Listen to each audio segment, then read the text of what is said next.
हैं बड़ी खबर के साथ। दिल्ली में एमपी पप्पू यादव की प्रेस कॉन्फ्रेंस में हंगामा हुआ है। सांसद पप्पू यादव के साथ धक्का मुक्की की गई। प्रेस कॉन्फ्रेंस करने पहुंचे थे पप्पू यादव ने कहा कि मुझे चाकू लेकर मारने आया था। दिल्ली में एमपी पप्पू यादव की प्रेस कॉन्फ्रेंस में हंगामा, धक्का मुक्की और हाथापाई हुई है। रुकने पार्लियामान पप्पू यादव की दिल्ली में वाकई रिहाइशगाह पर मुनाकिद प्रेस कॉन्फ्रेंस के दौरान धक्का मुक्की और हाथापाई हुई है। एमपी पप्पू यादव ने दावा किया है कि उन पर जानलेवा हमला किया गया है। चश्मदीदों के मुताबिक हमलावर चाकू लेकर पहुंचा था। प्रेस कॉन्फ्रेंस के दौरान अचानक से हमलावर ने धावा बोल दिया और मौजूद लोगों के बीच धक्का मुक्की होने लगी। सिक्योरिटी एहलकार कर्मियों ने फौरी मुदाखलत कर हालात को कंट्रोल करने की कोशिश की है। बाकी के बाद एमपी पप्पू यादव ने संगीन इल्जाम लगाते हुए कहा है कि मुझे चाकू लेकर मारने आया था। उन्होंने इस पूरे मामले की गैर जानिबदाराना जांच कराने और कसूरवारों के खिलाफ कड़ी कार्रवाई की मांग की है। वाकई के पीछे की वजह और मुलजिम की पहचान को लेकर अभी तक कुछ भी साफ नहीं हो पाया है।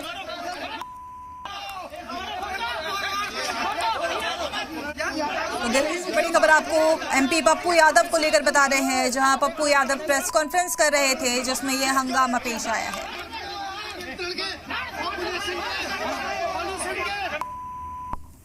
भैया, मेरे घर में कोई ढुक के हमला करेगा, आप बताओ। सही नहीं, आपके साथ आई थी क्या? सर, हम लोग जब एंटर हुए तो यहाँ पर बहुत सारे लोग मौजूद थे और बहुत सारे लोग बैठे थे। आप लोगों के नॉलेज में था और हमने देखा कि आपके घर में बहुत सारे लोग आए स्टिंग सर, क्यों नहीं बताया? आपके घर में बहुत सारे लोग बैठे हुए थे, मीडिया वाले, हम लोग सब यहाँ खड़े हमसे हुए थे। मिलने नहीं बैठेंगे। जी, कौन थे सर वो, कुछ पता? हमसे मिलने नहीं आएंगे लोग, हम जनता हैं। देखिए, लोहे से उसने हमला किया, मेरे ऊपर मारा है। मैं तो देखिए, मैं साहब को बचा रहा तो चप्पल निकाल रहा है और हाथ में पता नहीं लोहे का क्या मार रहा है। अपना बचाव नहीं करेंगे, इतने लोगों को चाकू लिया हुआ बच गई, मेरी जान बच गई। वो चाकू लिया हुआ था, वो जो है। देखिए आप लोग उल्टा हम लोग उल्टा सवाल आप कर रहे हैं। मेरे चेस्ट पे मारा है। चाकू लेके मारने आया भाई। चाकू आपके साथ मैडम, अभी मैं हाफ रहा हूँ। अब मेरी स्थिति देखिए। बहुत सारे लोग घर में आए हैं, मीडिया वाले हैं। इसको अभी मेरी सांस मैडम हमला कर रहा है। अब हम आपको ना बचाएंगे। और वो कह रहा है कि अगर आप बाहर निकलेंगे तो आपकी हत्या कर देंगे। अब ऐसे बोल रहा है कि हत्या तो करेंगे, हत्या कर देंगे। ऐसे जननेता के लिए तो हमारी जान भी हाजिर है। अगर ऐसे ऊपर दबरी आएंगे ना, हमारे सांसद पप्पू यादव जी के लिए हमारी जान भी। इस खबर पर और जानकारी देने के लिए हमारे साथ हमारे रिपोर्टर नीरज हमारे साथ जुड़ चुके हैं। नीरज, किस चीज को लेकर प्रेस कॉन्फ्रेंस चल रही थी और फिर पप्पू यादव हैं तो ऑब्वियसली उनकी सिक्योरिटी बहुत ज्यादा होगी, तो सिक्योरिटी के बीच में कैसे कोई शख्स आकर उन पे हमला कर दिया, क्या है पूरा मामला? देखिए, अभी तक जानकारी आ रही है उसके अनुसार पप्पू यादव एक प्रेस कॉन्फ्रेंस कर रहे थे। एक प्रेस कॉन्फ्रेंस के दौरान उन पर जो जानकारी आई शुरुआती कि उन पर जूता फेंका गया पहले, और इसको लेकर उन पर वैसा बैसी हुई और एक शख्स को उन्होंने पकड़ा और आरोप लगाया है कि उनको जान से मारने की नियत से वो लड़का उनके आवास में आया था और उसके पास चाकू भी था। अभी तक इस बात की पुष्टि नहीं हो पाई है कि चाकू था या नहीं था, वो चाकू लेकर कैसे वहां पहुंचा, और अगर चाकू था तो चाकू कहाँ है, ये अभी तक स्पष्ट नहीं हो पाया है, क्योंकि उनके घर की सिक्योरिटी रहती है, सिक्योरिटी फोर्सेस रहते हैं और उस समय तमाम मीडिया के लोग भी वहाँ मौजूद थे और एक प्रेस कॉन्फ्रेंस चल रही थी। ऐसे में अचानक वहाँ बवाल हो गया और बवाल के बीच उस लड़के को खैर धर दिया गया। फिलहाल पुलिस एग्जामिन कर रही है, पुलिस समझने की कोशिश कर रही है कि आखिर ये पूरा मामला क्या है, क्यों उन पर इस तरह की हमले हुए और क्यों उन्होंने ये आरोप लगाया कि उनको जान से मारने की नियत से वो लड़का वहां पर पहुंचा था।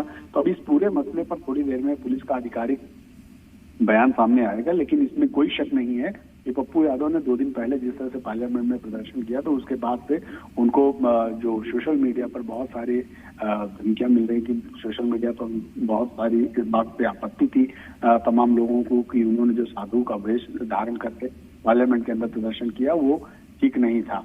इसको लेकर बहुत सारे लोग पोस्ट भी कर रहे थे कि उनकी इस कृत्य से लोग आहत हैं, सनातन को उन्होंने टारगेट किया, साधुओं को टारगेट किया है। तो इस बात को लेकर उनका विरोध तो व्यक्तिगत रूप से हो रहा था, लेकिन आज की जो घटना हुई उसमें वाकई वो लड़का उनको चाकू लेकर उनको जान से मारने की नियत से पहुंचा था या महज संयोग है, वो अपना विरोध प्रकट करना चाहता था और इस बीच में पुलिस वहां पहुंच गई। फिलहाल पुलिस ने उस लड़के को कस्टडी में ले लिया है, अपनी पूछताछ चल रही है और अब हमें पुलिस के आधिकारिक जो बयान है उसका इंतजार करना चाहिए। तो नीरज, जैसे हम तस्वीरों में देख सकते हैं उनके साथ हाथापाई हुई है, धक्का मुक्की हुई है, तो क्या पप्पू यादव ने उस शख्स की पहचान कर ली है और मीडिया वहां पे मौजूद था? तो आपने जैसे बोला कि पहले जूता फेंका गया, तो उसकी भी क्या तस्वीरें सामने आई हैं अभी तक? देखिए, अभी वो सीधी तस्वीर सामने नहीं आ पाई है, लेकिन उस युवक को पुलिस ने हिरासत में ले लिया है। पप्पू यादव कह रहे हैं कि वो उन्हें नहीं जानते थे, नहीं कभी उन्हें देखा नहीं था, लेकिन उनको जान से मारने की नियत से वो उनके घर पे आया था। लेकिन इसके साथ ही कई सवाल खड़े होते हैं। ना तो मीडिया के तमाम लोग थे वहाँ, ना तो किसी ने चाकू देखा और ना ही किसी ने ये देखा कि चाकू मारने की जैसी कोई स्थिति पैदा हुई। ये जरूर है कि वहाँ पर हंगामा हुआ, धक्का मुक्की हुई, बहसा बहसी हुई और एक माहौल खराब हो गया। पुलिस वहां मौजूद थी, पुलिस तुरंत आ गई। पुलिस ने ठीक है नीरज, बहुत शुक्रिया आपका इस जानकारी के लिए। कोई बाबा बोल रहे हैं जला दो, कोई कह रहे हैं मार दो, कोई कुछ बोल रहे हैं, नहीं तो आवाज ही चली गई। तो चाकू भी बहुत बड़ा था हमने तो जो लोग नहीं होते आज ना तो खत्म थे। सर, आप जब एयरपोर्ट से आए थे तभी सूचना आई थी हम लोगों के पास कि यहाँ कुछ बाहर प्रदर्शन हो रहा है, तो कोई आपको पहले से? सर, मुझे तो कल रात ही इन लोगों ने बदमाशी हमारे परिवार के घरों पर कर दिया। कोई मतलब उनका नहीं था। मुद्दा हनुमान जी को नचा रहे हैं, राम का पतंग फहरा रहे हैं, शंकराचार्य को पीट रहे हैं, तब तो आप कुछ हो ही नहीं रहा। अब हमने तो कुछ बोला ही नहीं। हम तो संपत राय या गिरी जी 200 किलो चांदी कहाँ गया, सोना कहाँ गया, ये इम्पोर्टेंट है। एफआईआर से भी जोड़ के देख रहे हैं आप इस मसले को, क्योंकि एफआईआर वाराणसी में हुई है, यहाँ दिल्ली में भी शिकायत दी गई थी, तो कैसे? भैया, राहुल जी और प्रियंका गांधी एफआईआर से कहाँ डरते हैं? तो डरते ही नहीं। मेरा तो आवाज ही चला गया जी, और तो बच गया। आप यही समझो किसी तरह। कुछ लोगों को हिरासत में लिया गया हमने सुना है, तो आप क्या पुलिस से कोई बात हुई होगी? हम पुलिस से कोई बात नहीं करते। वो पुलिस की जिम्मेदारी, दिल्ली पुलिस काफी काबिल है। अब मैं बार बार सुरक्षा तो बहुत दिनों से मांग ही रहा हूँ। अब बाबा लोग बोल रहे हैं जिंदा जला दो पप्पू यादव, कोई कह रहा है 51 लाख रुपया दो देंगे मारने पर। तो यही तो परिणाम है। कोई संत इस तरह की बात करता है क्या? कोई साधु बोलेगा कि जिंदा जला दो या 51 लाख देंगे, 11 लाख देंगे? इसमें गुनाह हमने कौन सा कर दिया भाई? बोल नहीं पा रहे भैया। बस आखिरी सवाल बिल्कुल कि बीजेपी तो सवाल आप ही पर, क्योंकि उस वीडियो के बाद उठा रही है जो पार्लियामेंट में हुआ था लेकर। अच्छा, मर्यादा को मैंने खोया क्या? किसी व्यक्ति का नाम लिया क्या? किसी व्यक्ति का, किसी पर मैंने कोई बात? मैंने तो मंदिर ट्रस्ट में जो कोषाध्यक्ष हैं गिरी जी, 3000 से ऊपर करोड़ रुपया कहाँ गए? आप हमको बता दो।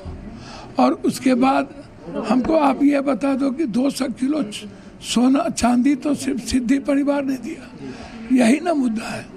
तो आप जो चोरी किया उस पर बोल नहीं रहे हो, शंकराचार्य को मारा बोल नहीं रहे हो, हनुमान जी को नचाया बोल नहीं रहे हो, अभी बद्रीनाथ में मुकुट पकड़ा है उस पर बोल नहीं रहे हो। तो हमने तो कोई गलती की ही नहीं। ऐसा थोड़ी है कि हम सनातनी हम नहीं है। सनातनी विचारधारा को ही तो राहुल गांधी, प्रियंका गांधी जी इस देश की जो संस्कृति है उसको बचाना चाहते हैं, चाहे अखिलेश जी हो। आज जो लड़ाई है सनातन के विचारों को बचाने की, सभी विपक्ष के नेता, आज जो लड़ाई है मंदिर के और आम आदमी के आस्था के साथ जो खिलवाड़ किया गया है, उस आस्था को लेके जवाब मांग रहे हैं प्रधानमंत्री से कि आप जवाब दीजिए कि इतनी बड़ी चोरी कैसे हुई? ट्रस्ट आपने बनाया। पप्पू यादव की प्रेस कॉन्फ्रेंस के दौरान ये पूरा हंगामा हुआ, जहां दिल्ली में MP Pappu Yadav press conference कर रहे थे और उन पे किसी ने जानलेवा हमला करने की कोशिश की।